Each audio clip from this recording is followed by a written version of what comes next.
Welcome to the Loose Cannon Podcast. Ha ha ha.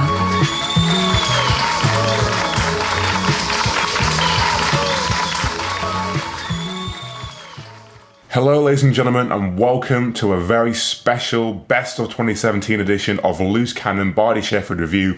I'm your host for today, Phil, and what's going to happen in this episode? Well, you know, the obvious. It's a Best of 2017 edition, so we're going to be running through some of our favourite moments, and by our I mean me. By the way, if you do not know, I am the producer of Loose Cannon. I edit and compile every episode, so I've been trawling through all the episodes that we did this year, and we did a lot of episodes this year. We did, how many episodes did we do? Oh my goodness, I can't even remember off the top of my head. I believe, and cut me wrong on this, I'm probably going to be wrong, I think it's 26, but don't quote me on that. It was a lot of episodes. So this is the first time we've done Loose Cannon over a full calendar year, with breaks obviously. We normally do. By the way, before we get started, I should probably clarify what the hell you're listening to in case this is the first episode you're listening to. So, Loose Cannon is a podcast. It's a weekly comedy podcast by the Sheffield Revue. The Sheffield Revue are a comedy society at the University of Sheffield. We do stand-up and sketch comedy. We do sometimes videos as well. We do workshops. And we do this podcast, which we started last year, I guess, if you're listening to this in 2017, which is probably not going to happen. We started it in June 2016. And basically the way this podcast started was we had no idea what we were doing. We were just randomly throwing ideas together about a weekly podcast that we would do of around 30 minutes in length. And every episode featured something a little bit different as we were trying it out. And as we did it more, we found that was the sort of format we liked, this sort of random assemblage of different styles of format for the podcast. So that's basically what Loose Cannon is.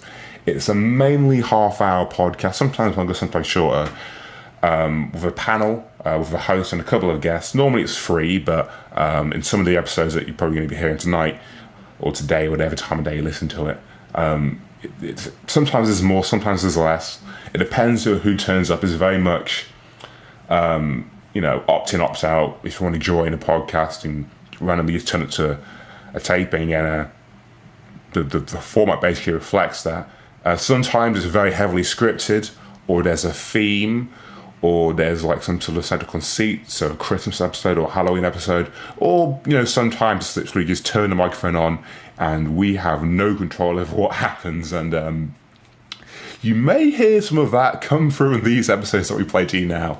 But yeah, that's what Loose Cannon is. And what was I saying beforehand?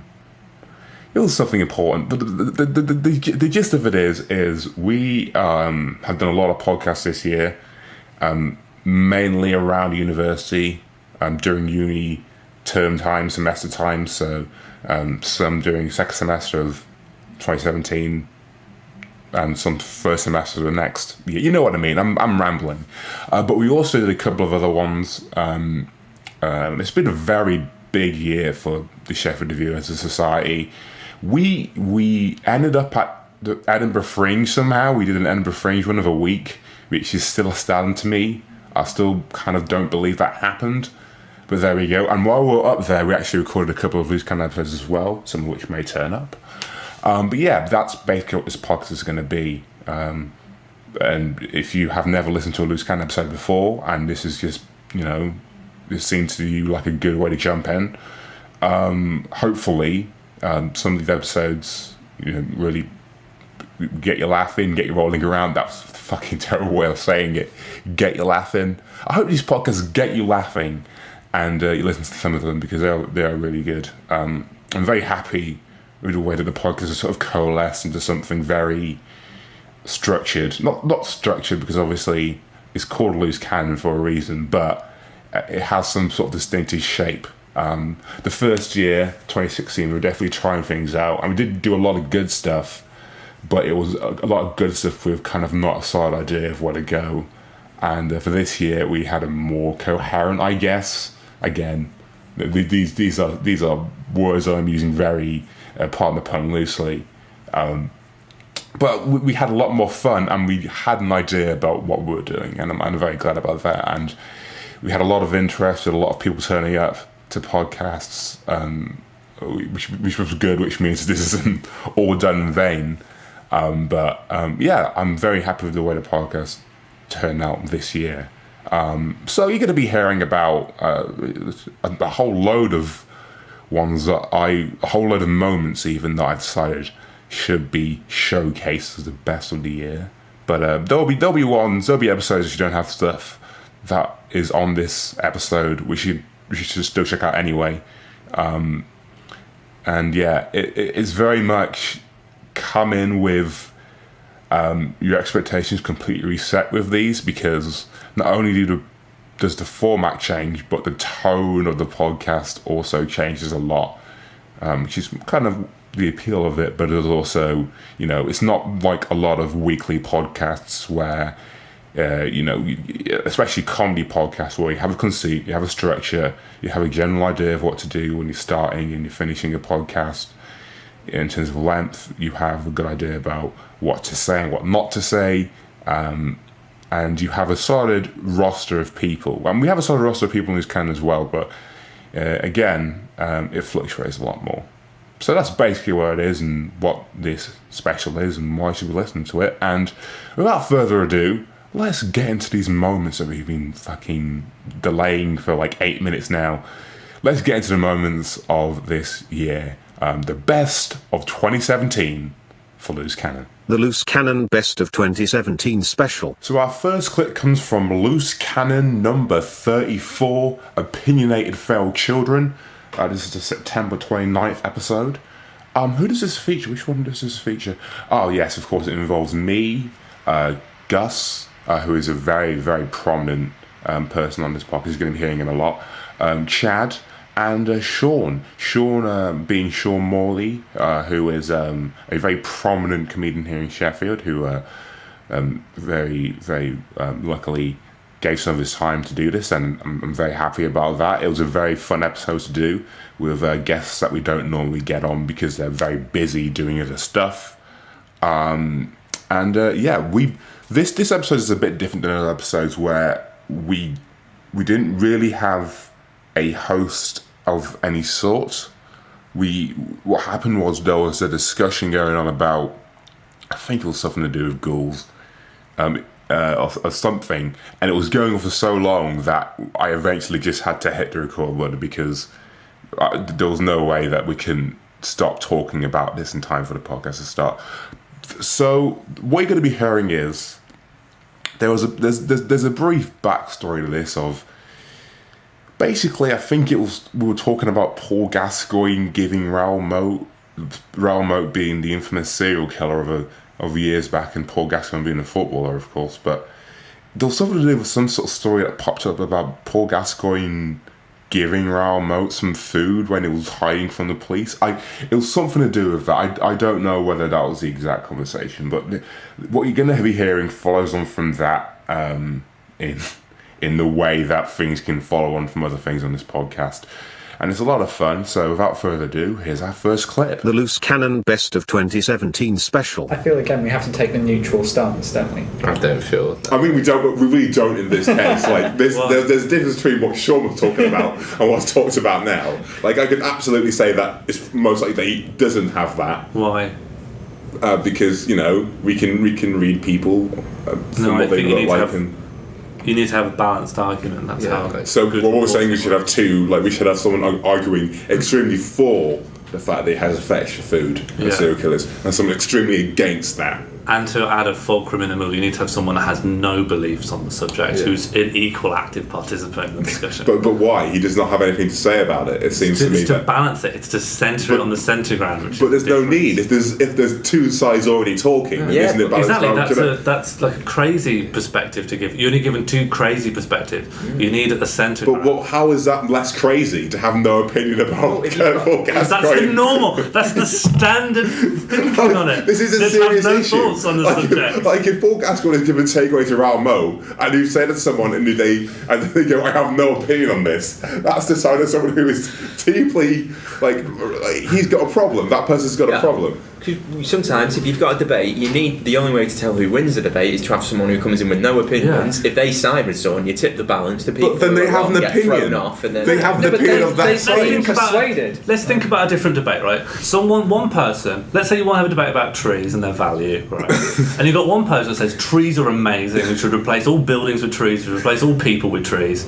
You go, okay, well that's one side of the discussion. And one person goes, all trees are terrible, that we should burn them all down, destroy all trees and all fauna, or flora even. Yeah. And you think, well, actually, if you listen to that, you're not going to get a representative understanding of the debate around trees. These are two extreme, crazy views. You need to have someone in the middle. You need to have someone in the middle sort of shrug and go, oh, right. So you have to have somebody who has literally no opinion on trees whatsoever. Yes, please.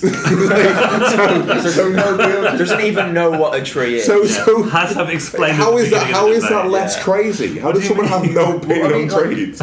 You can find so basically what you said in this argument is probably the people who hate trees. That's the Sheffield Council and Amy, really. Yeah. And then you've got everyone else in Sheffield who loves trees. Well, most people, and then someone maybe from the hippies, maybe.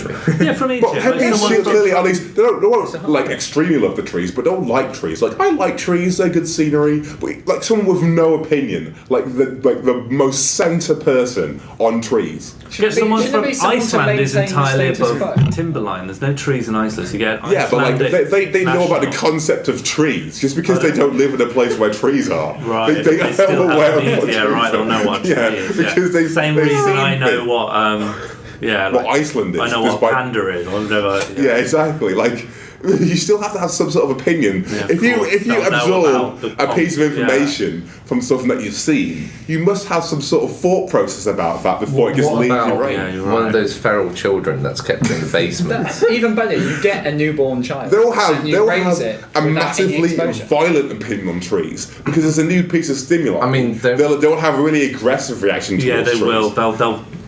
Because the fact that they have just been introduced to trees is going to colour their opinion. They'll be wondering, like, how's this been hidden from me? Why has it been hidden from me? You might be suspicious of it, or you might be really glad of it.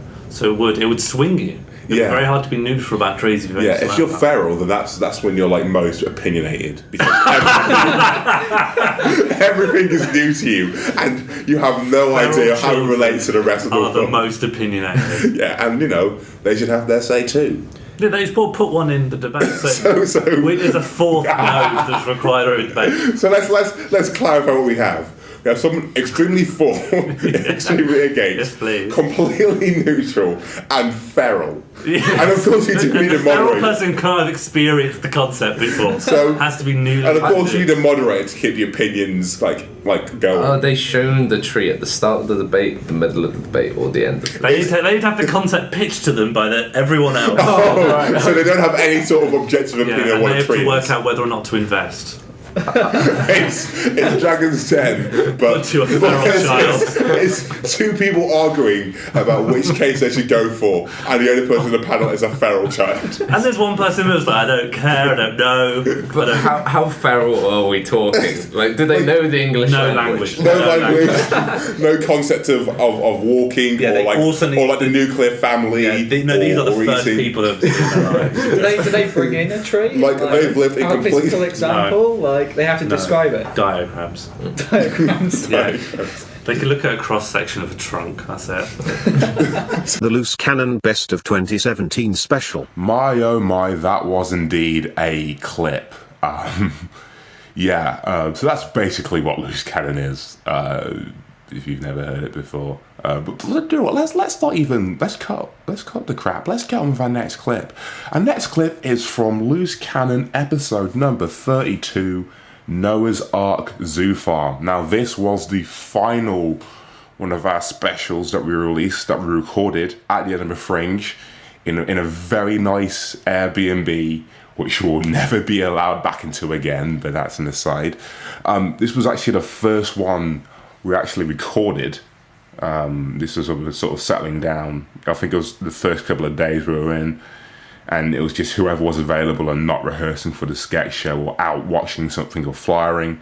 So this episode involves me, Ethan, Matt, Benny and Damien, and all sat in a bedroom.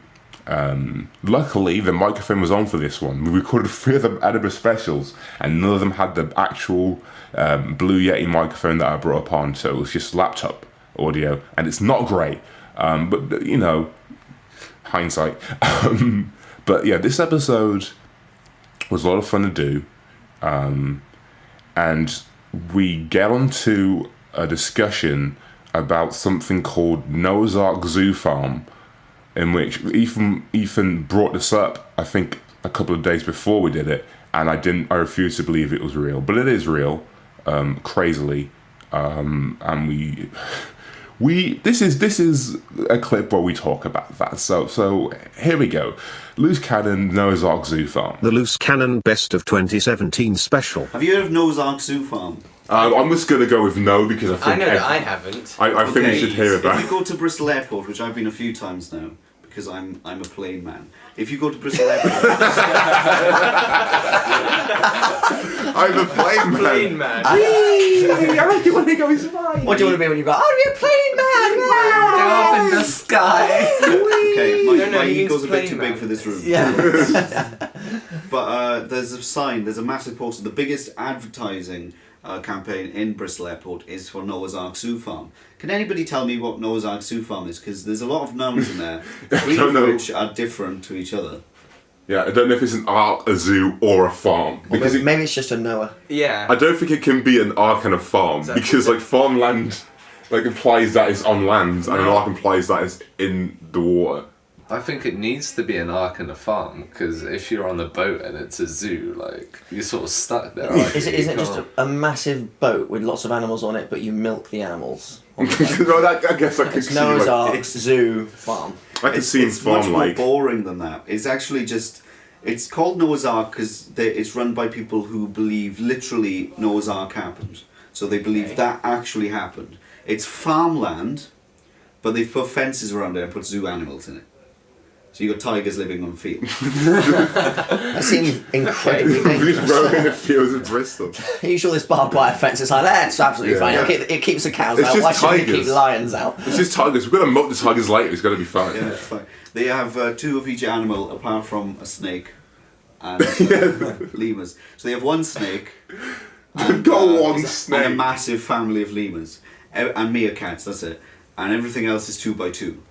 Hurrah. And they've got lots and lots of endangered species, and they refuse to allow them to breed because it ruins the 2x2 thing. So mathematics is preventing them from but the stopping mer- the extinction of species. But the meerkats aren't 2x2, and the snake isn't 2x2. So But at the same time, when it comes to winter, they've had a lot of trouble. One, because the creationism thing, they believe the world is 100,000 years old, and most churches in England, in all of Britain, are going, well, this is dumb, you shouldn't be teaching this because this isn't nonsense, you just made this up. And 2, to save fuel costs in the winter, they just cull random animals.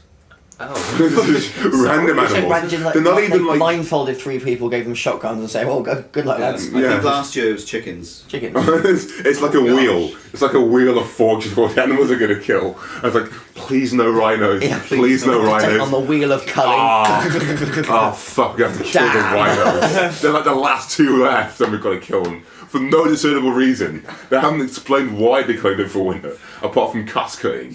But if you want a cost They cut, just can't- just release them into the wild. Why Yeah, can't you? release the tiger into the fields In order to be doing the Wild kindest thing, Bristol. we've released this tiger into Because the Bristol tiger Landscape of has England. so many natural predators. The car.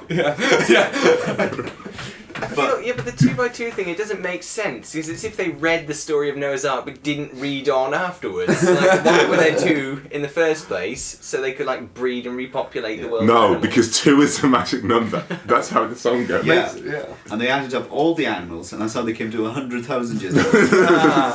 It's just And like, they apparently there's no sign of creationism apart from inside the kids area. So that's the only place where they teach creationism is inside the kids area. One of the things that they use to try and stop people from believing in evolution is a poster that says, "These are the differences between apes and man. We stand upright" is one of them.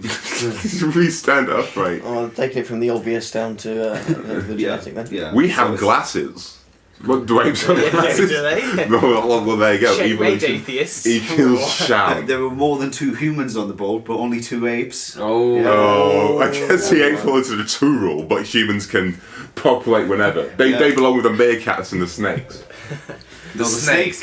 I'm sorry. The snake cannot repopulate. Yeah, because there's only one. I think there's only one because of Genesis, probably. Yeah, they're just not fans of Probably, snakes. Yeah, but if Genesis is anything to go by, there shouldn't be any. Like, Yeah. one is enough trouble. Yeah, and I better hope they don't find That apples is there. all they need. Yeah. It's just the One snake is- going through. Oh, hang on, how do they keep this snake from going? Is a fence good enough? No, fences clearly is not good enough for us. Yeah, how are these animals not just murdering each other on this field? Is they got gaps in them.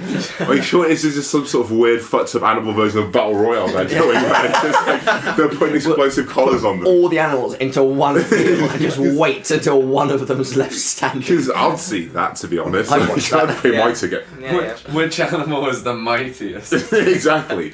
Well, there's only one snake, so it's not exactly having to like keep company of What's anybody. interesting So is- that's got an advantage. The animals have to prioritise between fighting and reproducing in order to continue. Yeah, their it's just like Thing. they're fighting and fucking all the way through the There's the strap line. That's what it is. There it is. fighting. Noah's Ark Zoo Farm. Fighting, fucking. I don't seem like children who want to go to it, but I'm guessing going to learn about the laws of nature as soon as possible. Oh man, seems like a while of a time. I'm surprised I haven't heard of it. They say there's Yeah. a code. The animals are just killing each other. That's Oh, the man. code. When it comes to Every win- time is feeding time. when it comes to winter, that's when it gets most violent and most sexual. The snake just gets into the lion enclosure and just goes, you know what? If you want to know everything like God does, just kill all the chickens. I like to think that the snake just watches. Like the snake just because he doesn't have anything on the main line. Yeah, so It's just like a peeping Tom. He's watching that as a The snake is a cuck. the snake from Genesis was the first ever cut. It actually was, if you think. Because no, he was talking to, he was chatting a peeve. Yeah, it tries to pull Eve. But Sorry? I don't know what that word was. pull. What? He's Hang on the he pull. he doesn't pull Eve. He just tells Yeah. her he's happy. Oh, That's as why in- he's a cuck. Yeah, he's watching her eat things. Yeah. That's Not his what fetish, cuckolding that's is. his It's not just like watching people eat. It's like in restaurants, people are just like, okay. His food hasn't come yet. He must be a cuck. it's to cook by That sir default. hasn't ordered anything for 3 hours. We think he might be here for other reasons. Would you like the cook menu? It's just like a blank He page. just, you know what it is? It's a menu with 2 icons cut out. So you just Oh yeah. Nice soups of the day. Man, that's got to be a thing in there. Yeah. Like Noah's a Ark Zoo Farm. no. Fighting fucking Can that be the name of the episode, please? Oh dear. Fight, fighting fucking cookie. that is indeed the title of this week's episode. Never Bunch comes of out. I'd go. animals fighting each other, a little snake in the back. Oh yeah. The Loose Cannon Best of 2017 special. That was Loose Can number 32, Noah's Ark Zoo Farm. That episode was a lot of fun to do. It's probably one of my personal favourites of the year. We get into fighting, fucking and cucking a lot more in that episode if you want to listen to it back. But what an absurd place that actually exists. Let's get to our next clip. This next clip is from Loose Cannon number 26, Uncle Bootsy's Gulag of Funk, and this is from May 12th, pretty close to my birthday, probably the closest one to my birthday, and this involves, well, who does it involve? It involves Gus, Damien, Sakib, and Benny hosting, and it's a podcast of 2 halves, I'd say. The lead up to the clip you're going to be hearing is a lot of talk about dictatorships, a lot of talk about North Korea, and from there it takes a hard related shift to Bootsy Collins, and wow, we do really talk about loose cannons a lot on this podcast, don't we? But the clip you're going to be hearing is basically the gist of the long descent into Bootsy Collins talk that this podcast encapsulated. It's pretty much a good example of on this podcast where when we deviate and we end up focusing on a single topic, we never let it go.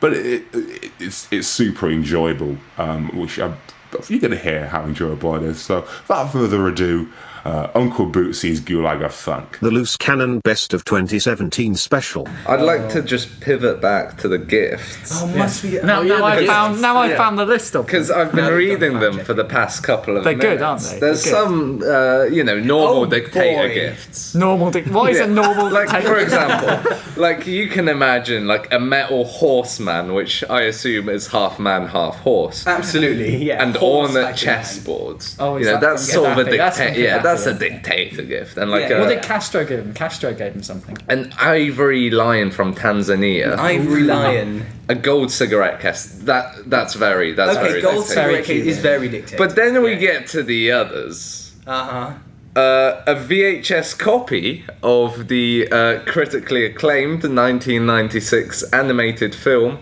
Space Jam. Who gave him that? It doesn't say. I think. A VHS copy. No, I reckon that King Jong has listened to this during his childhood. King Jong, he has listened to this throughout his childhood. He has watched it, and now I reckon if you were ever to meet him and shake his hand, you'd have to say "So Space Jam," and that'd be your way in. That's the only film they his have in eyes North would Korea. light up. Well, that's the thing. They're in the land that time forgot. Like, this paints a bizarre picture of the future. Like, my gosh, this is what they're striving to be. Like, the Unfortunately, Space Jam world. Yeah. it does get better. Oh. Something a lot better than the 1996 critically acclaimed animated film that won some awards. I assume. Some awards, yes. There is also a copy of Bjork's 2007 album, Volta. I assume D. Bjork gave them to him. Wow. Bjork's all the rage in North Korea. 'Cause That's the only music they're allowed to listen to. Wow. and then, lastly, but not leastly, Not least at all. a copy of Bootsy Collins' 1994 album, Back in the Day. The best of Boots. The one and only. Wow. The man, the myth, the legend himself, Bootsy Collins. Bootsy Collins. I'm honestly surprised that dictators are so forthcoming with gifts. As a side point, And you're right. I am currently reading the one, the only, the Bootsy Collins Wikipedia. Oh, brilliant. And I just came upon this paragraph by mere chance. Wipe it off. Sorry. Penny. Sorry. Wow. Oh dear. We're How uncouth. we were being very sophisticated, We were being and very you just highbrow. brought down the tone. This is why they call you Benny the filthy jokey okie. Yeah. They do call me that. It's true, even though my name has nothing to do with it. Anyway, go on. I'm just gonna read straight from the paragraph, ad verbatim, because there's no better way of phrasing this. Okay, you just brought it back up with ad verbatum. I just like to point that out. Clinton, I assume he means Hillary Clinton, Collins took on several alter egos. I'm not sure that he does. Sorry. From Casper the Funky Ghost to Bootzilla. Oh. Description of Bootzilla, by the way, is the world's only rhinestone rock star monster of a doll. My gosh. Who knows? There's so much going on in that title. He also adopted his trademark Space Base Space. around this time. Hold on. Space Base? Space Jam? Oh, North Korea's They've got rocket program. North Korea's rocket program? I feel if we take this line of inquiry any further, some suited people are going to burst through that door and put us out of our misery. Ah. Well, you know.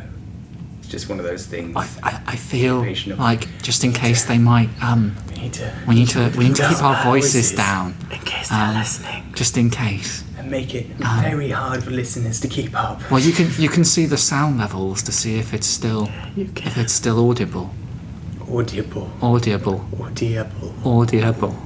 That's right, buddy. That's what I said. Audible. Oh dear. Get off Wikipedia. Wikipedia. Hang on, just too loud. Hang on. Oh, sorry. So We still just. back to the Right, top man, the top Damien. boy, the top lad. Damien, lean in and whisper, you fool. Leaning. No, we talked about Lenin and Stalin. So Did that bit. I think each of us should read one of Bootsy's album Oh, wow, covers. he was a and prolific artist. he was definitely goodness. prolific something. And I think the only way to do this is reading them in the most sensual way possible. Oh, wow.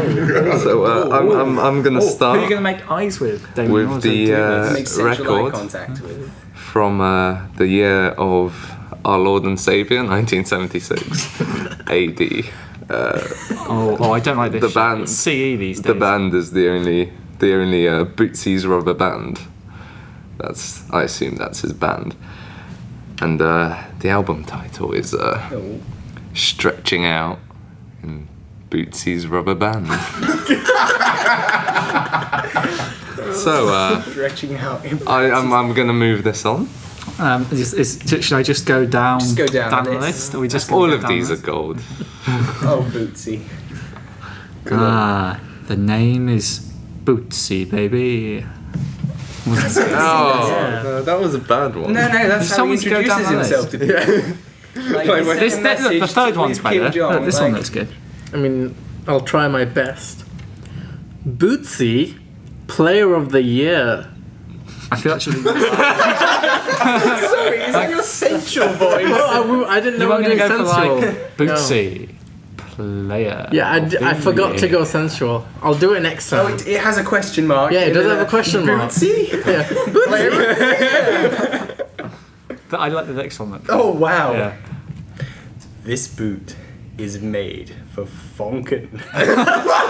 For what? Fonken. Like Fonk dash capital N. Fonken. Fonken. And pass it to the audience. It's how the audience do it. Yeah. Let's get some audience, audience interaction. Yeah, we have an audience, by the way. Good stuff. Okay. Right, come on, keep up. Central.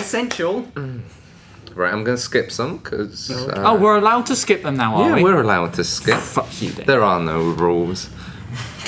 So, 1982. He was no longer in Bootsy's rubber band at this point. He was going solo. He was flying solo man, as our Bootsy is. Oh, He's a lone wolf, a lone ranger. Casper the Funky Ghost. He's the man on the funk plains, just finding his way out for himself. But sometimes he fails at that. Sometimes he succeeds, and sometimes he fails in the funk school of life. So that's why he made the album cover, "The one giveth, the count taketh away." Wow. So he's Count Bootsy at this point. Count Bootsy. Lord Count Bootsy. Darth Bootsy. Bootsy Führer. Maybe there's a point at which, Okay. There's also a list of singles on here. Oh wow! Some of these look good. Okay, so the one that's jumped out at me immediately is all one word: psychotic bump school. Psychotic bump. What happens at the psychotic bump school? You learn how to bump. Psychotically. Yeah. On we go. Okay, I'm gonna have another look at the albums. Oh, yeah, sure, just go silent. Yeah, on this audio format where we need to be snappy. I thought you were bringing in something else for us. What do you mean? Okay, we can bring in something else. Okay. Oh well, here's an album. Back to Bootsy! Which I think relates to the single because it's called fresh out of P University. So I'm assuming psychotic. Psychotic. That's not a good University. name. P University, is that what you settled on? But I mean, it's a whole branch thing. He's got the school, the university. And is that uni of P? Soon enough, the P world. Oh, the also, full guys, poly. Gus is being messaged on his iPad. I think he wants us to read the messages on the podcast. Oh, this is very shaky. There we Is go. that what you want us to We're do? sliding. We're Hang on, sliding away from Bootsy and into It's from personal. Bootsy's manager. Bootsy What? to Gusby. It's from Kim Jong. His best friend. There's 20 plus unread Oh, messages. 20 plus. Chips make you fat is the latest one. Damn it, Bootsy. 20 Why? plus. There's a joke in that. 20 plus. Is there? I mean, by all means, go Yeah, ahead. tell This us is a the comedy joke. podcast. If you have a joke. Is it? Sort of like the. Shit.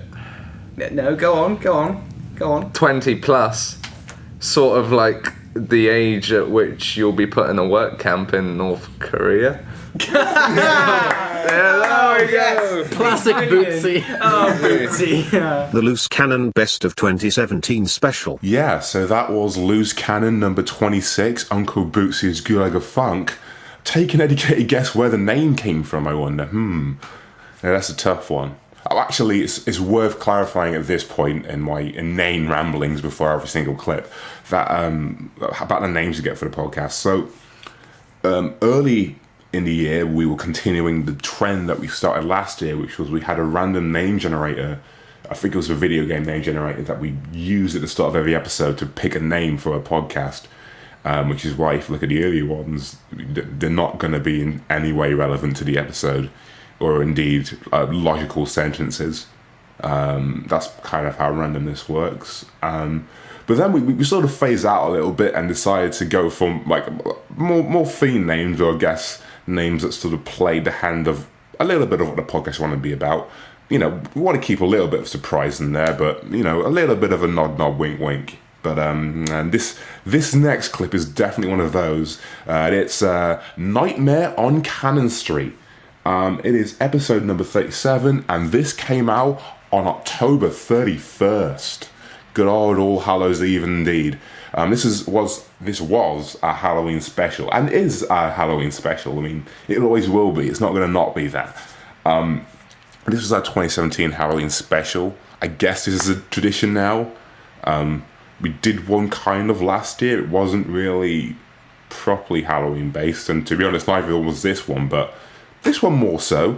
The gist of this episode, it was a bit more of a solid idea of what we're doing in this one. I basically printed out a bunch of, it's a combination of Amazon reviews of stuff, film reviews of stuff, like bad Yelp reviews, and basically the gist of this would read them out in a kind of like or telling ghost stories on a campfire style. So I printed out about 4 ones reviewing sugar-free gummy bears and just having horrific experiences of people just shitting them. Like if you want a good night's entertainment, go on the Amazon page for sugar-free gummy bears and just go on the reviews page and just have a whale of a time looking at all these horrible experiences. It's one of those nice little gems in the internet that give you hope in humanity, really. So I printed out a bunch of those and a bunch of other stuff. But the 2 stories that we did at the end, the 2 short stories that we did at the end of this, I don't know if I'm going to show you because, well, you're going to have to listen to them to be believed because they are scary in the terms of it, of course. Not scary, but mind-boggling enough to be scared for the people who authored them, in a way. So this episode, I didn't even state who was in this episode. How rude of me. So I'm hosting, and then we have Gus, Nathan, Kate, Jessica, and Zakib. I'm going to be hearing Jess and Kate in this little clip, waxing lyrical on the inane garbage I haphazardly gave them to read about 5 minutes before the podcast started. So without further ado, here's News Cannon number 37, Nightmare on Cannon Street. The Loose Cannon Best of 2017 special. I don't know if anyone has anything else, but I'm fully spooked out if no one's got anything left. But I mean, if you want to, you could probably get one more in. Or I've got one. Oh yes, please, please. This is called A Mother's Struggle. I want to start this off by thanking Kleenex for selling these in 36 packs. I've put it on subscription, and if they want to start selling a 72 pack, sign me up.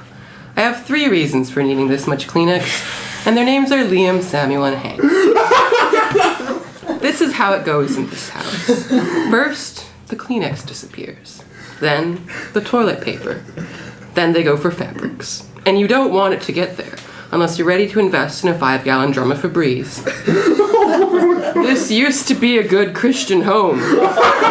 But it's not about moral judgment anymore. I'm way beyond that. I'm in survival mode. If I don't supply absorbent paper products, I'm going to find my dish towels hidden in the basement, stiff as aluminum. The other day, I almost cut my hand on a sock. I am sorry to speak so frankly, but with 3 teenage boys, a woman has got to be practical. The funny part is they think they're being sneaky, with their 45-minute showers and sudden need for privacy, as if I'm going to walk in on them journaling. They slink around the house like unfixed cats, while I try to announce my location at all times. No one needs to ask me to knock anymore. I knock on the walls. I practically wear a cowbell. I'm not looking to catch anyone by surprise, believe me. I'm just trying to get through this.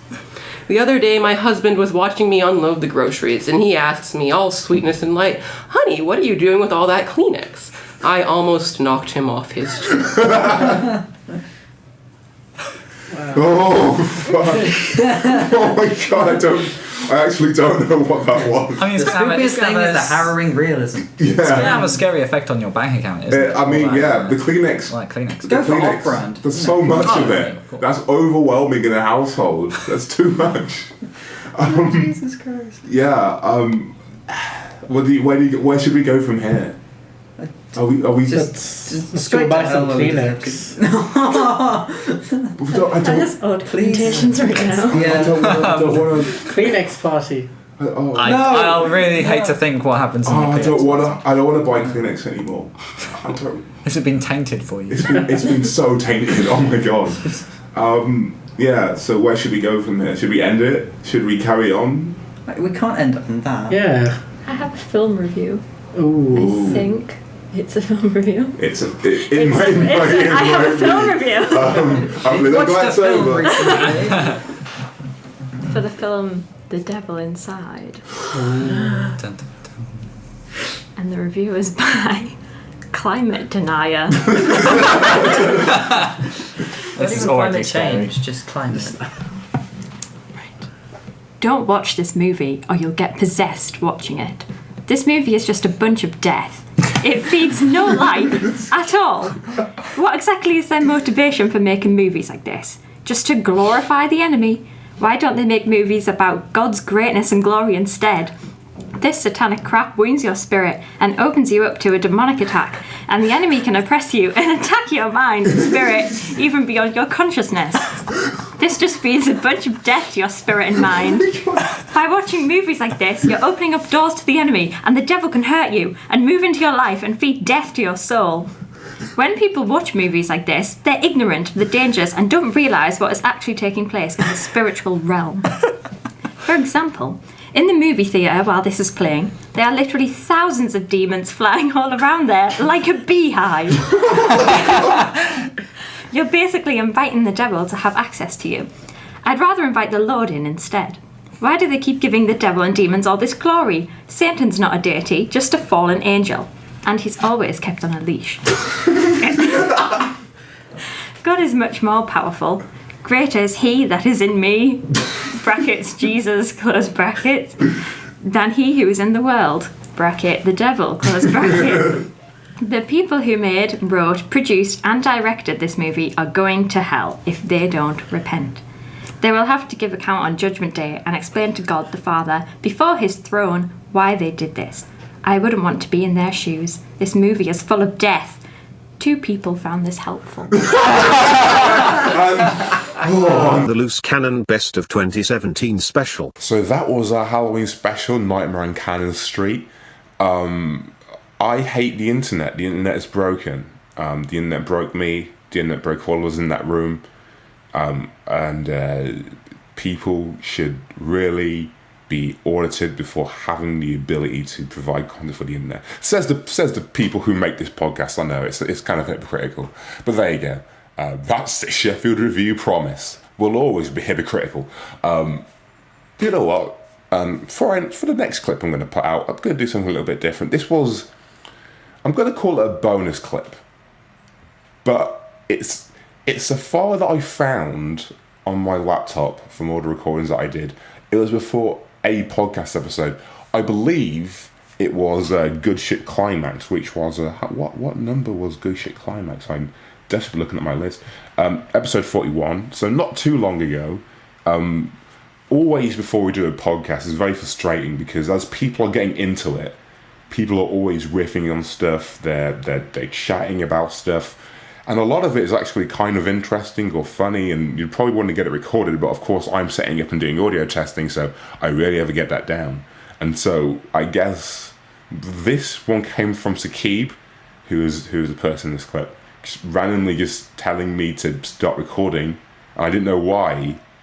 And I think what started this whole thing was we were talking about Sakib's American accent, which you can hear in great detail on episode 38, which was the Murder and Viewing 4 episode, which he hosted, and he did an American accent and all of that, and we were talking about that as we were about to start recording.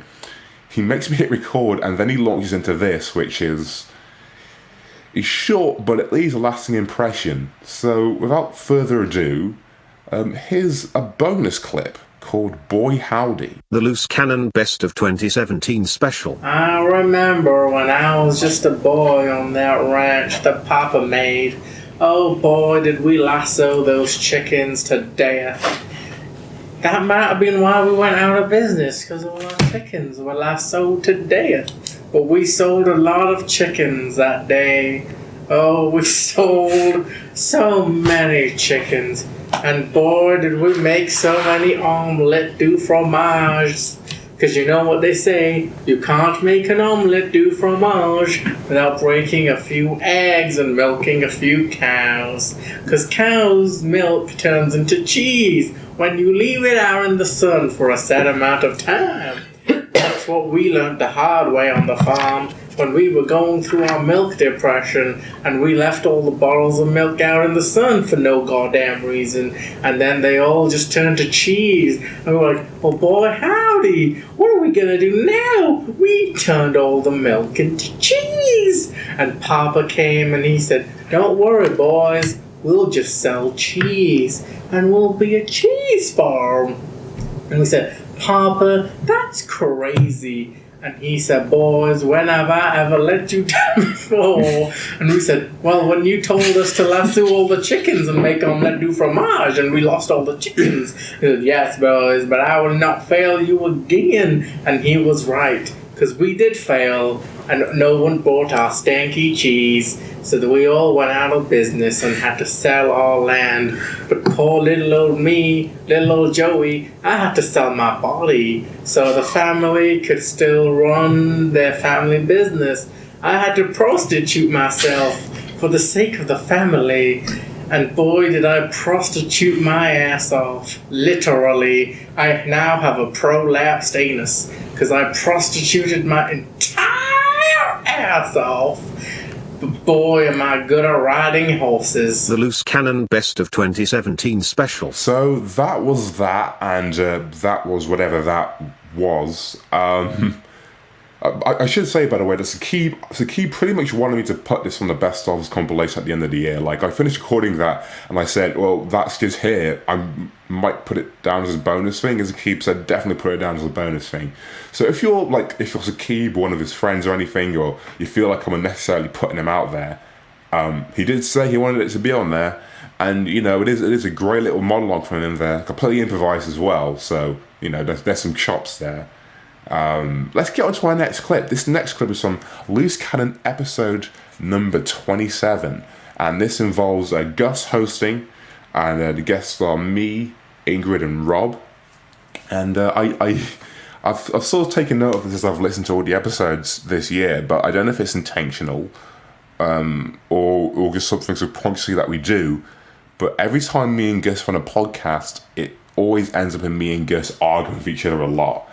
And if I'm hosting, I'm always trying to shut down Gus, and if Gus is hosting, he's always trying to shut down me. And that developed into kind of a dynamic. You kind of heard a little bit in the Halloween special when I was hosting, and you hear it a lot on this episode where Gus is hosting. And this was recorded at the same time, not the same time, but in the same session as episode 26. We normally record these Loose Cannon episodes in blocks of 2, so I'm not badgering people every single week about recording, so people have time to not do the podcast, which turns out they kind of want to do a lot. But yeah, so in the audience, aka not actually in the podcast, but they can still contribute from the sidelines, is everybody bar Gus who was in episode number 26. So Benny, Damien, and Zakib. I just sat down on a sofa, and I don't know what it was, but this was an especially fighty podcast, and you're going to hear that. I did not, in the end, get to finish my stories, which was a shame, but which probably made the whole thing a lot funnier in hindsight. But without further ado, here's Loose Cannon number 27. Seriously, can I finish my stories? The Loose Cannon Best of 2017 special. You asked me about the most terrifying experience of my life. I did. Too long, Ingrid. What's the most terrifying? Hey, Gus. Gus. Censored. Hey, Gus. Censored. Hey, Gus. Don't you censor me again. Otherwise, I will. Hey. Did you just tell me that? Did you just make me talk to the hand in an audio podcast? That I did. Did you just do a hand motion to make me shut up in an audio podcast? I did do a hand motion. motion. What a futile endeavour. If you want to keep me quiet, then hit me in the face right now. Okay. I know where to go right now.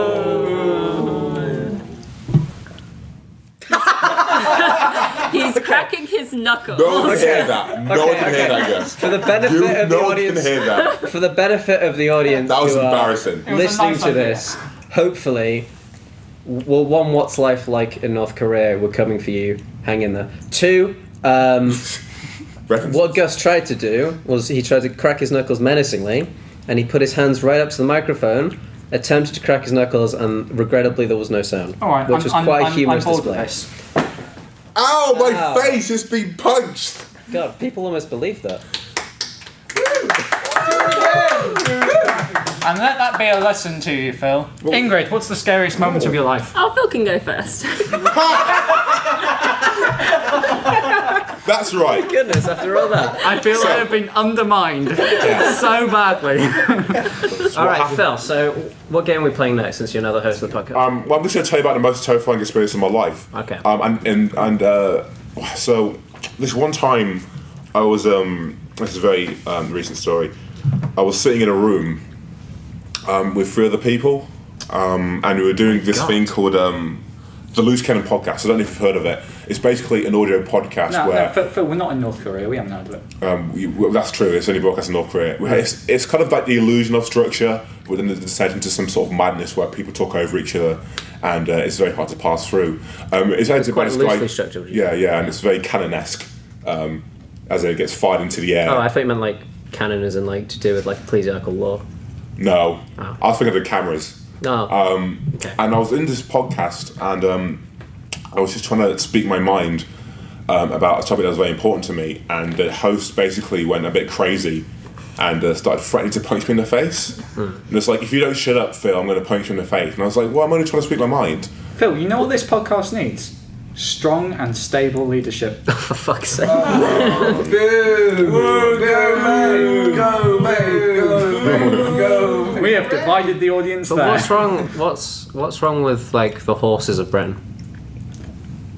Yeah, you needed strong and stable leadership. Yeah. Well, you see, I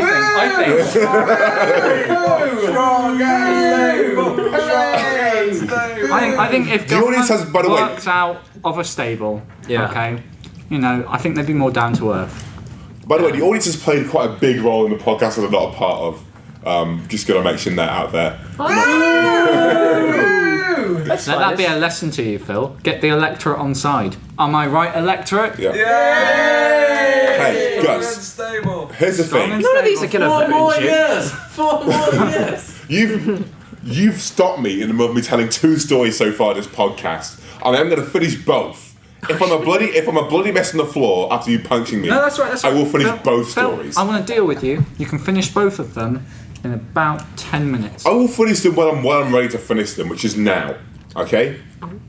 Okay. Here's the deal. Let me give you a bargain. I think you kind of like this assertive. I'll strong arm you. Let me finish one story now. Which story? The Dina story. Oh yeah, shit. Bloody hell, Dina. Yeah, that was a while while ago. Shout out to Dina! When you're out. I was in Dina. There was a poet in audio accompaniment, and the past 2 poems he was doing were kind of whimsical stories about dating girls and general oddities of day-to-day life. You think that's a whimsical thing to do you feel? It wasn't the topic that was whimsical. It was his delivery. I think it's something you should take very seriously. Gus, are you gonna let me finish my goddamn story or not? Not for 10 minutes. To be honest, I feel like you would have gotten more respect if we had seen more of the filthy jokey side. Yeah. Is it a filthy story? No, you're not even letting me finish my story. It's going to be so much of an underwhelming payoff now that you've cut me off 3 times. Okay. Oh, the audience will make you feel welcome. I feel incredibly unwelcome. He's the opposition. The Loose Cannon Best of 2017 special. So that was Loose Cannon number 27. Seriously, can I finish my stories? And that was a fight, which I lost. I'm not very good at arguing, as it turns out. Let's go into our next clip. This one is from the first episode that we did in this calendar year, the calendar year 2017. This is Loose Cannon number 18, Musical Bedtime Crime Scene Investigation. This was a randomly generated name, I don't know if you can tell. But who is in this one? Sarah is hosting, and then as guests you have Damien, Rob, and me.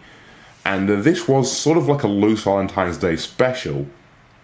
It was recorded, I think, just after Valentine's Day, but it came out on the 24th of February. And so often on this podcast we do games of various varieties, but one that we sort of zero in is the host makes a suggestion of which is the best X, which is the scariest thing, which is the most practical thing, and we each have to make a case for why what we've picked is the best version of that. It's pretty simple. It's very panel show-esque. Probably the most panel show-esque the show ever gets, to be honest. So Sarah had a game in which we basically had to go with the most romantic Valentine's Day gift, and what you're going to be hearing is Damien's gift, which is a dead dog. So look forward to that. It's a wild ride. It's a wild ride of a very short clip. So without further ado, let's just get into it. Without further ado, Loose Cannon number 18, Musical Bedroom Crime Scene Investigation. The Loose Cannon Best of 2017 special. So, Damien. Yeah, Damien, what would you do with your mummified puppy, Damien? Well, first of all, it's not mummified. That It's sort not of defeats the mummified. point. Okay. Because the puppy, you got versatility. Is it freshly killed? I hope it's a fresh kill.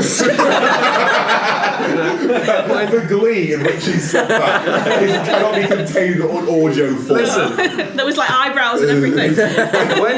when you get a Valentine's present, let's say you're cooking a slab of bacon. Slab. Yeah.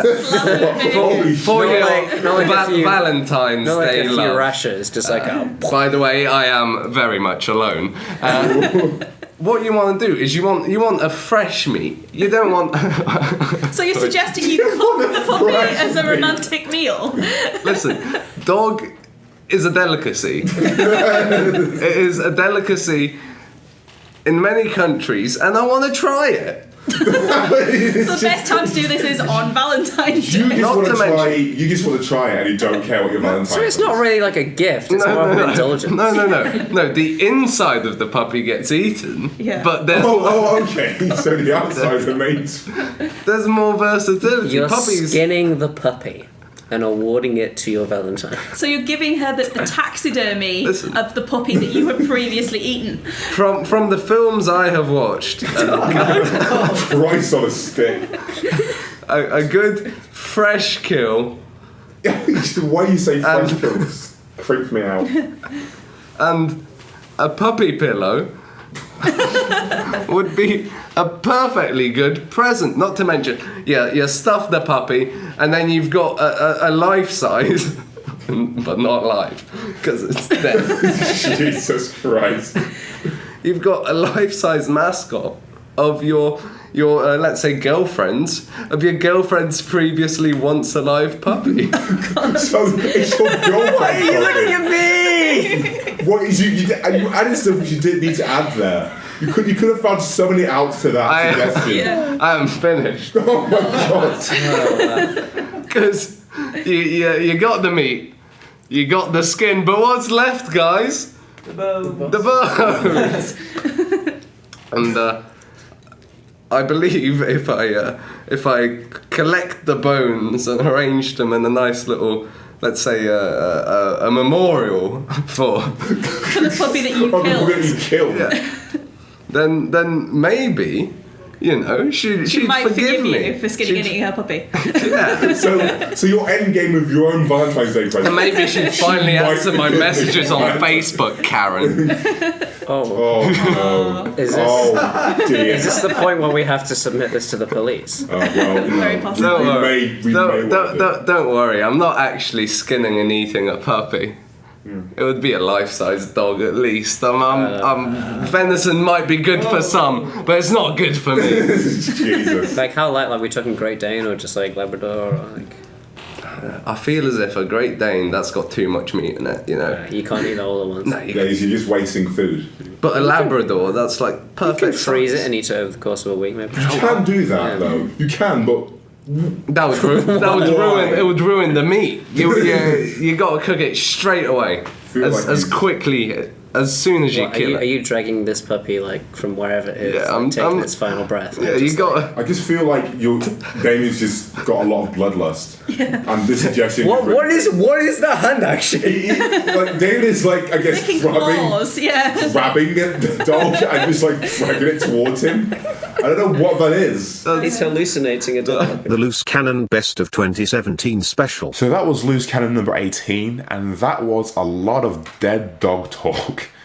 Let's just rush on to the next clip. This next clip is from an episode that probably has my favourite name that wasn't randomly generated, that came from the episode itself. This is from an episode called Loose Cannon number 24, Le Pen Trumps, Gorillas Come. And you're going to find out why it's called that in a little bit. Now this episode features Matt hosting with Ethan, Sarah and Damien. And this was in this episode. There was a lot of talk about politics because it was. We found an article from a UKIP lady that was kind of batshit. I'm saying we like I was in it. I wasn't in it. I was watching in the sidelines. So I could do a lot. But they were talking about a UKIP lady who's a crazy person. Sorry guys. I should probably mention that this is a very left-leaning podcast, unfortunately. So. Any UKIPers who are listening, get the fuck out. I don't know what that was. But yeah, you should leave though if you do support UKIP. But this political discussion it was a political discussion about the English elections, snap elections, the French elections that were going up, and some American stuff. We had a lot of elections this year. This political discussion got derailed quite a bit, and you're going to figure out why. You're not going to figure out why. You're going to find out why. There's no figuring out of this podcast. Let me tell you that. But it gets derailed a bit, and then it stays derailed for a very long time. So without further ado, this is Loose Cannon number 24, Le Pen Trumps, Gorillas Come. The Loose Cannon Best of 2017 special. The guy who invented the guillotine, his name was Guillotin, and because they thought that he was a wimp because he was making a machine that meant he didn't have to kill anybody, guillotine actually comes from the feminization of his name, so it's like a sexist sort of slur of, ha, you're a woman, you have to use metal. As opposed to strangling people with your bare hands. You kill people Manly with physics, ergo you are women. Well, it's weird because, before that they probably had hanging. And Yeah. Well, they did. So that was physics as well, because it's pushing the chair and pulling the bit of string, isn't it? It's not interesting. really... So you can tell how kind of upper class the town was. If they were kind of really relatively poor, they'd have chairs which somebody, poor soul, had to go kick out. Some of them, the really, really expensive ones, had trap doors that were activated by somebody with a lever. And that looked a lot more swish. And also you can cut it off and drop them down to the pit below and you never see them again. Yeah. Brilliant. Much better. Whereas in France, they had a bit of metal, comes down, the head goes everywhere. Really quite messy, actually. And if you do it to a chicken, they're just going to run around on stage. Just hence why the French Revolution didn't work. Because it was led by chickens with no heads. I think my history might be put out there. Yeah. All right. Back to the UKIP woman then. Because of her thing about LGBT, she backed it up by saying, when I see a gorilla, my hormones go absolutely crazy. But I don't tell people. We're going to come back to that, folks. So she's compared basically being a gay person with being sexually attracted to animals and saying, if I don't have a community, why should they? Well, to be fair, we can't be, but she doesn't have a gorilla-loving community. I'm not aware of one existing, so she's right in that sense. She's right in that sense, but then... So this is homophobia motivated by a sort of bizarre form of jealousy. Yeah. Yes, she's jealous. How many zoos is she banned from? Well, funny you should say that. Funny you should say that, because she actually used to work at a zoo that is now closed because of abuse allegations. Now, we don't know how easy it is for a gorilla to fill out an abuse form and submit it to the relevant authorities, but we're fairly sure if one could, it would have come from that zoo, probably in relation to Genevieve, or whatever her name was. Jezebel. Let's not go too far here. She just tried to make love to a gorilla. They teach it sign language, don't they? So maybe it learnt the sign language for this crazy woman keeps trying to touch me up. No, maybe I'm going to victim blame you, and I'm going to say if the gorilla had learned no instead of mixing it up with yes, it wouldn't have been ridden. To be fair, we don't know. UKIP candidate. We don't know how the gorilla was dressed at the time either, do we? Don't know if it was showing a bit too much leg hair. What if the gorilla was naked? What if the gorilla was naked? Now that would just be ridiculous. Yeah. And well, no. let's stop that one there. I think we can all agree what Geneva was saying is that just because is wrong, because just because she doesn't have a gorilla loving community. That's why she wants kids to grow up around horses. Do you know my first sex ed class was very strange. Was led by a gorilla. No, because we were just sitting around and a woman walked in and she went, "Who here knows what muff diving is?" And that's how it began.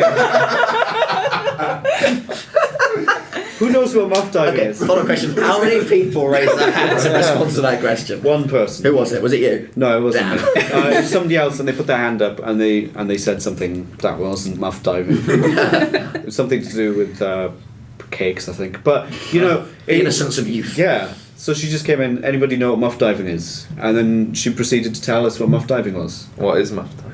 Muff diving is when you get a bungee cord around you and you get a gorilla underneath you without consent.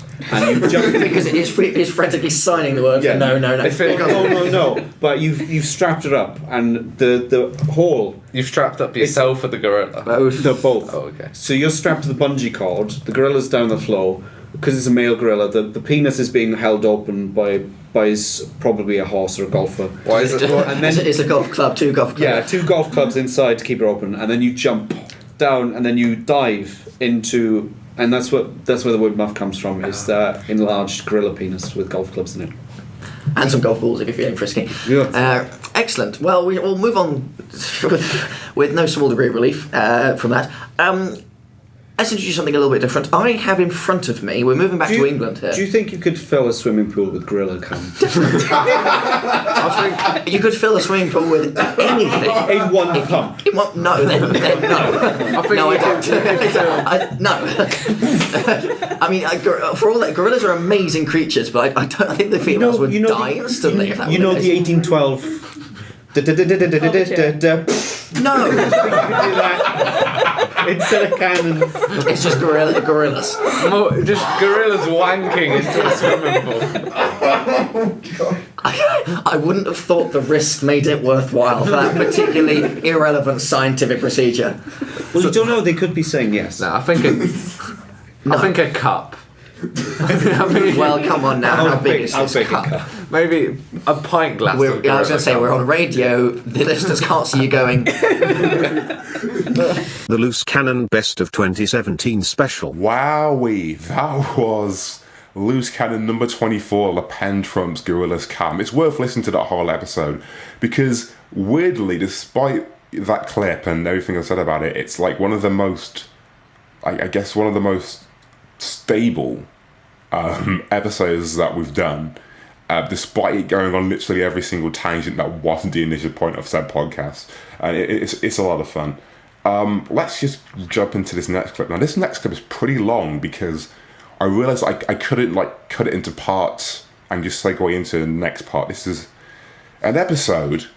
Let me get the actual name of the episode so I don't get it right, because I did change the name because in hindsight the initial name was not good.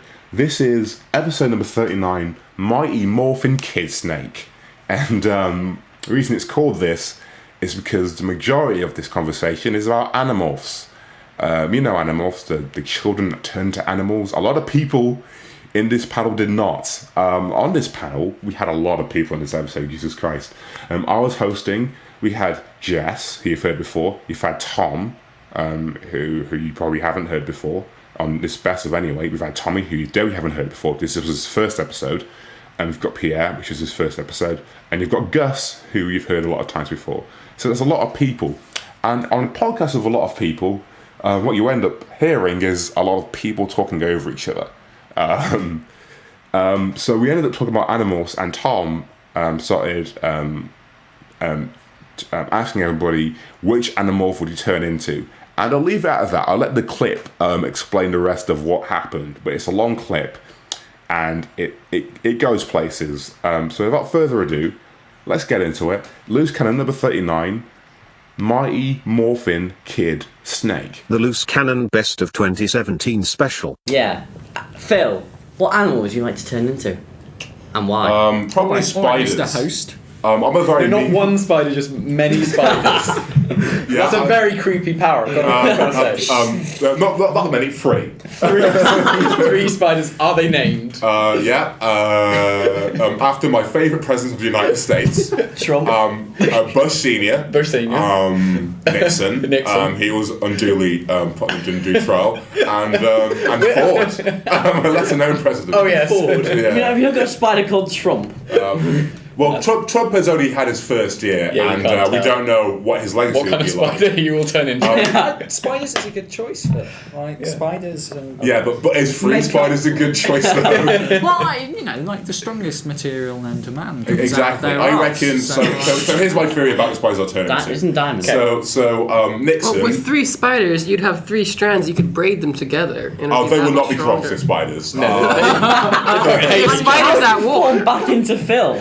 Nixon, Ford, and Bush Senior did not see eye to eye on policy, and therefore my spiders will not see eye to eye on work. So you form into those 3 spiders. How are you going to get back? Right-wing spiders. So I've got to address Tommy's point. Yes, Nixon was very too far to the right, and maybe Ford too. But I think Bush Senior does get a lot of flack.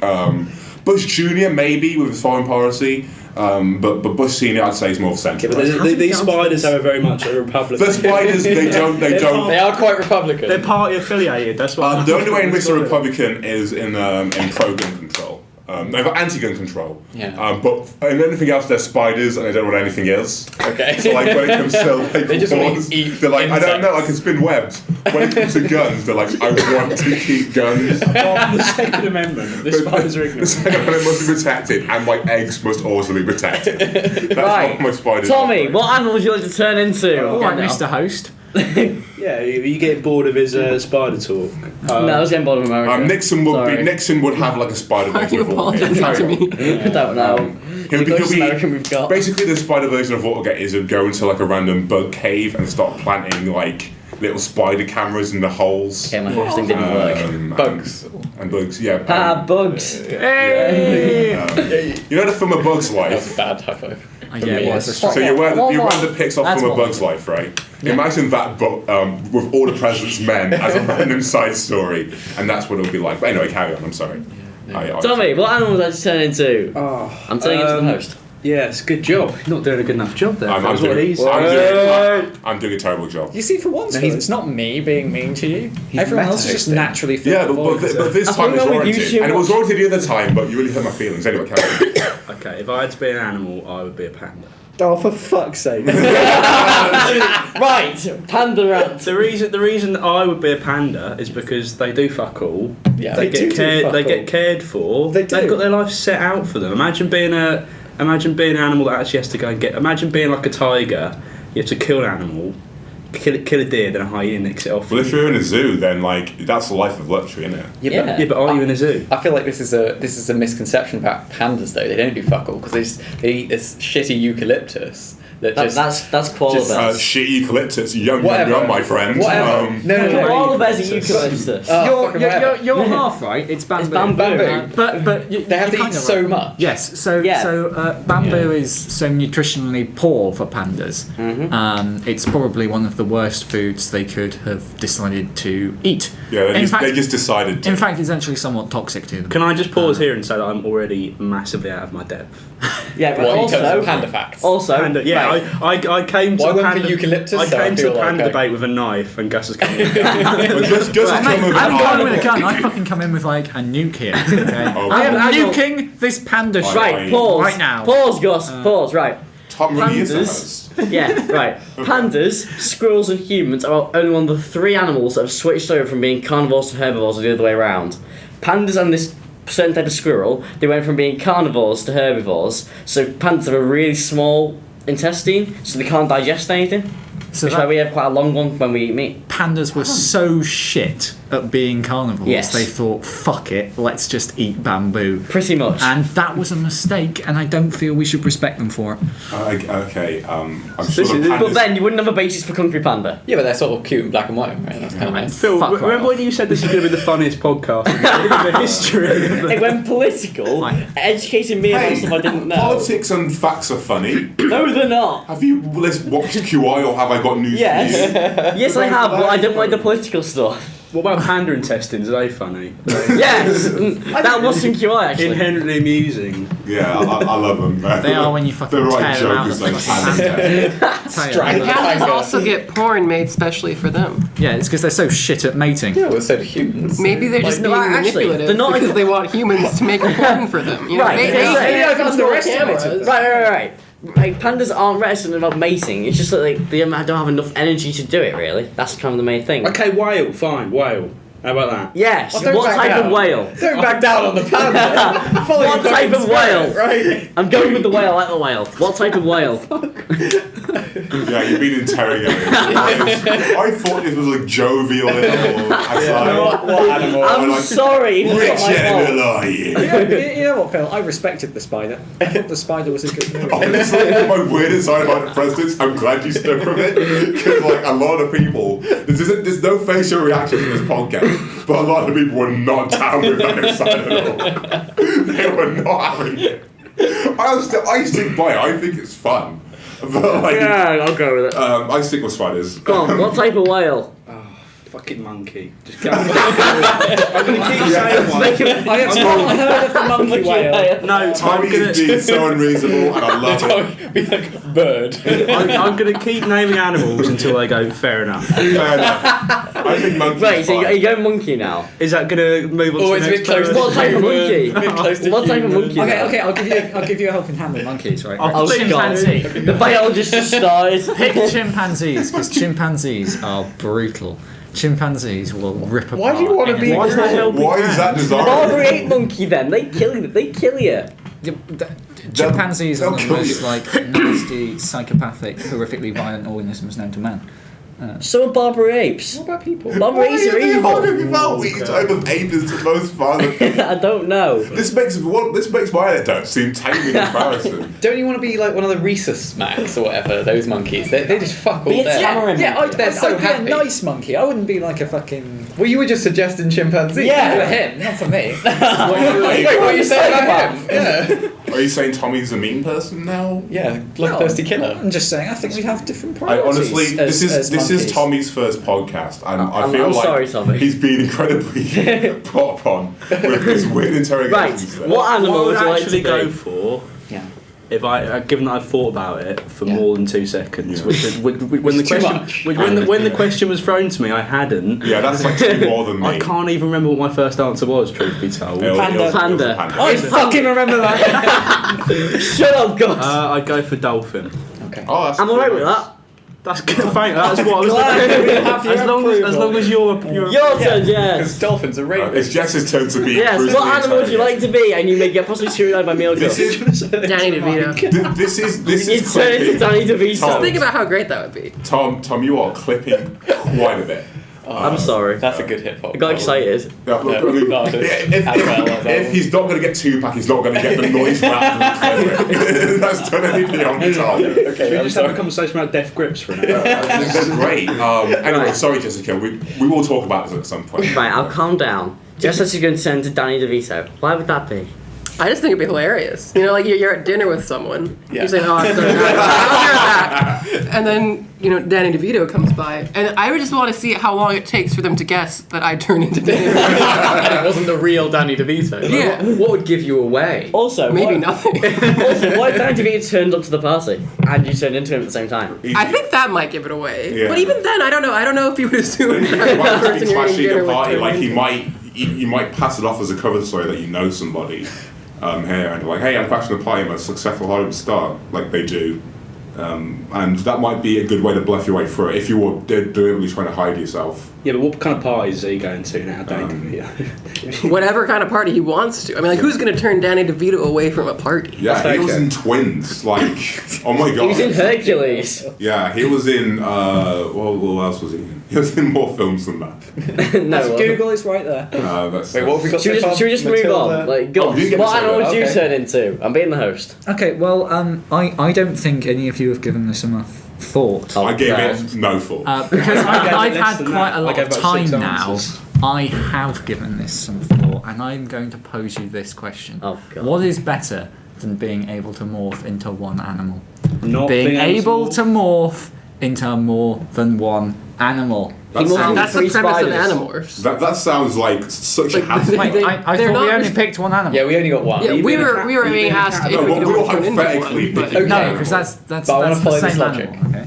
Now there exists an octopus called the mimic octopus, Oh, and God, the I mimic think I know this. octopus is extremely good at pretending to be other animals to the point where you can look at them on like the seafloor and they literally look like other organisms. Well, like a tiger.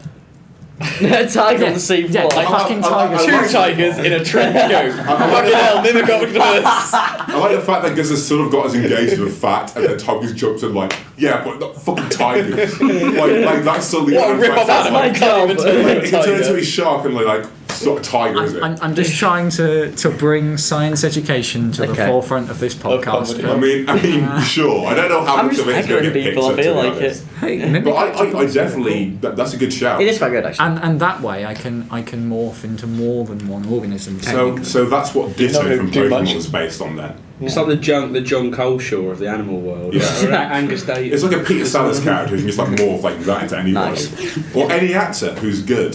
Yeah, but you're not going to last very long in the desert.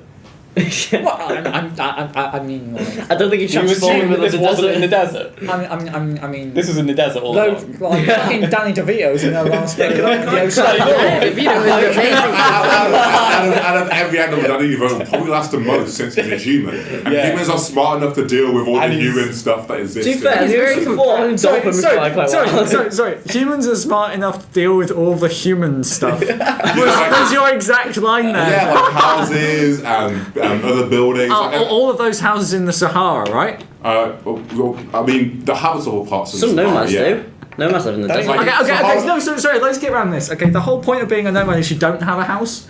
Yeah, but they build shelters. Yeah. They don't build houses.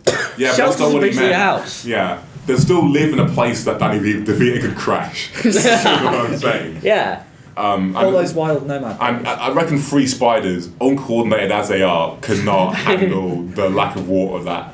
I mean, they can spin webs all they want, but I'm pretty sure they require some sort of moisture. I mean, there are a lot of spiders in the desert. Yeah, but they're not my spiders. They tend to burrow. They're the hashtag not my spiders. Okay. Hashtag, I'll think of that. Again, you shot me down on a potential science fact. No, still do it, because I'm just saying, like, Yeah, these spiders are fucking garbage in the desert. They hate sand. It's coarse, it gets everywhere.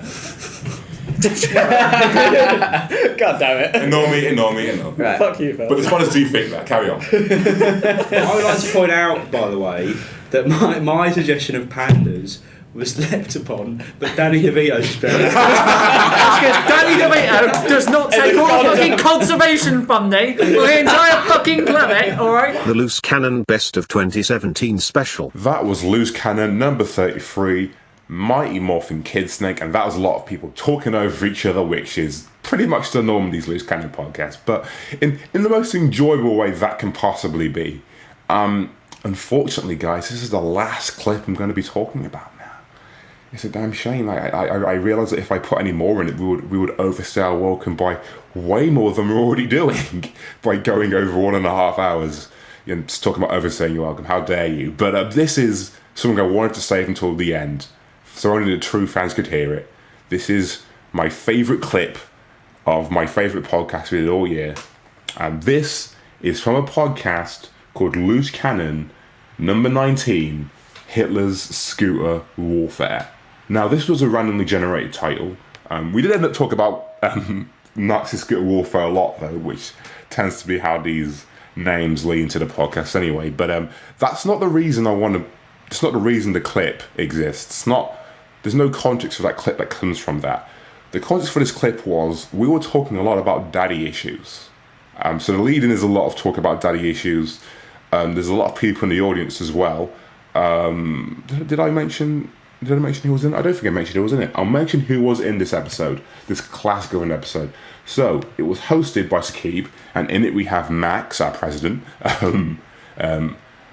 President Max, who we all call him, Benny, and Gus, who are in the actual episode. In the audience, we have a lot of people as well, who were in episode 18, which was recorded at the same time. So, Sarah had to leave, unfortunately, but me, Ingrid, and Rob are all in the audience.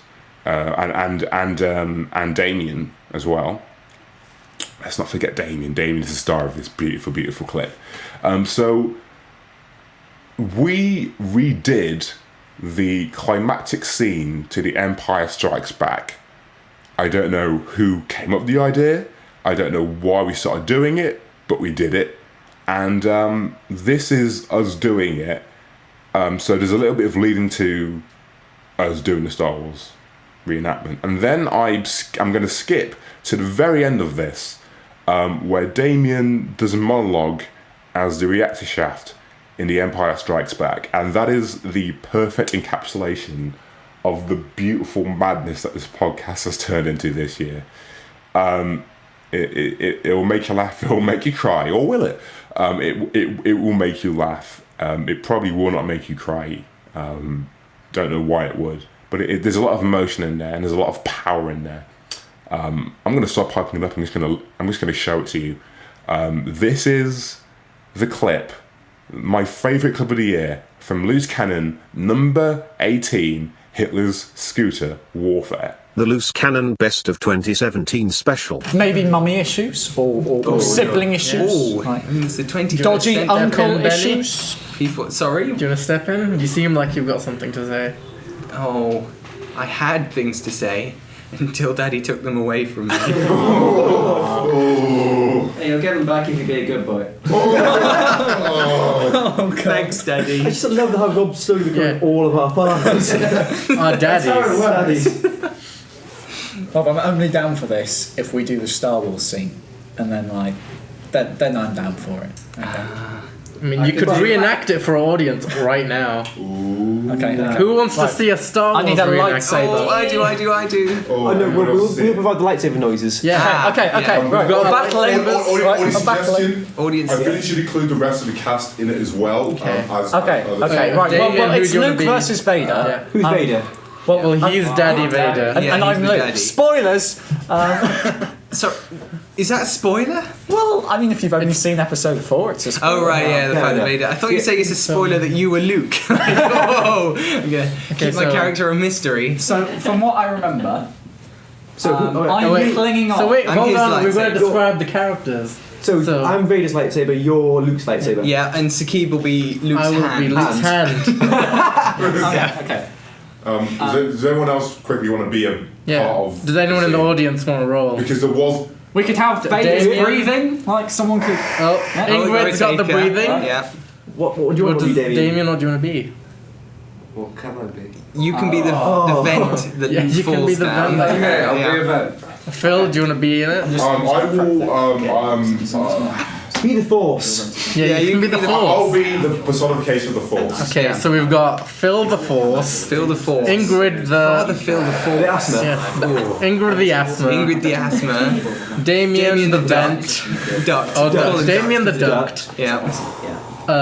Rob the Vader. Daddy Rob Vader. We're just scripting. Okay, the scripting. Yeah, that's We've cool. got Gus and Luke. We'll provide cover. Sakib as Luke's hand.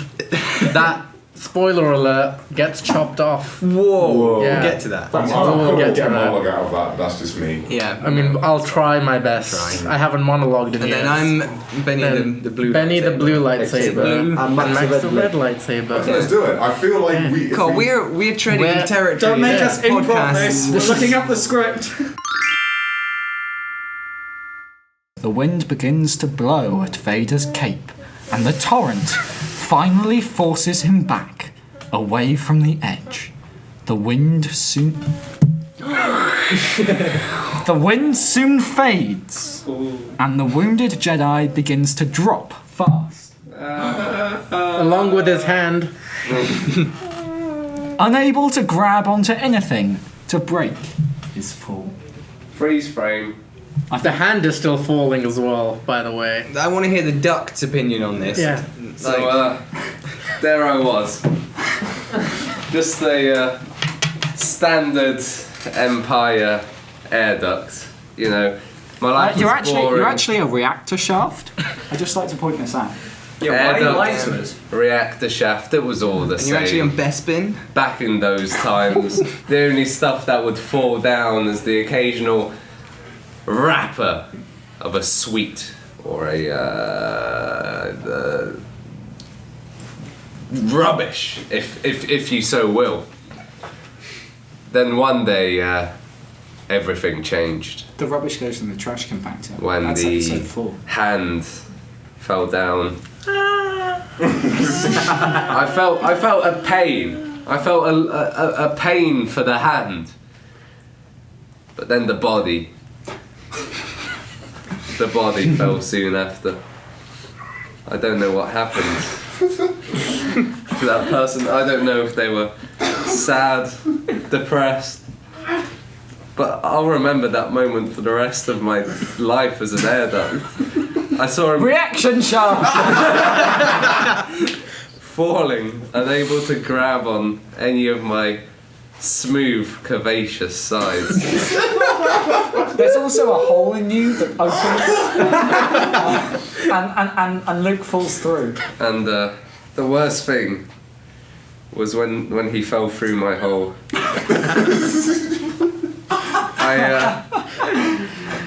I felt a pleasure that could only be derived as when a bloody hand and that bloody hand's owner fall down to their inevitable demise. I mean, he doesn't die. Oh, spoilers.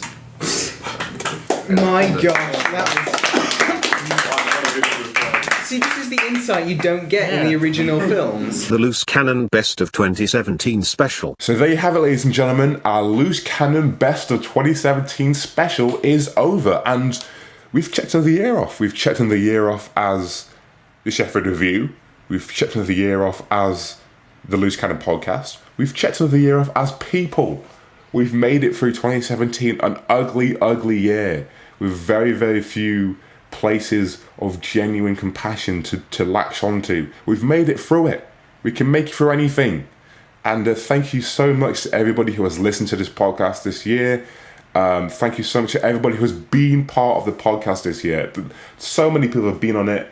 I can't even list them, unfortunately, but you know who you are, and if you have been on an episode, I really do appreciate it. This is all in your own time, and everybody who's involved in a podcast is a student or has a proper full-time job, so it's something that they're sacrificing in order to do this, and I honestly appreciate it beyond the world. I'm utterly grateful to do this every single year, and hopefully you have a strong 2018 as well, and hopefully you guys are there with us every single batshit step of the way. But without further ado, let me just do the spiel that we never get to do, but this is a very special episode, so I'm going to do it. If you're interested in the Sheffield Revue and you want to find out more, we have social media. We've got Twitter, we're at the Sheffield Revue. No, wrong, we're at Sheffield Revue. Do not make that mistake. We're on Facebook, facebook.com/the Sheffield Revue. We've got a YouTube page. Just type in the Sheffield Revue into YouTube, or go on Chef Uni Review. What else do we have? Oh, we have so much stuff. We have workshops. When semester probably starts in February next year. We have workshops around the University of Sheffield every Tuesday and Thursday, and we have so much coming up that we can't wait to tell you about in terms of shows, in terms of other content that we're doing, in terms of new stuff that we haven't done before. 2018 is shaping up to be a big year for the Sheffield Revue, and we really hope you get involved in it. And thank you so much for supporting the Sheffield Revue. We all appreciate it. Happy New Year. And without further ado, I've been Phil. This has been Loose Cannon. Good night.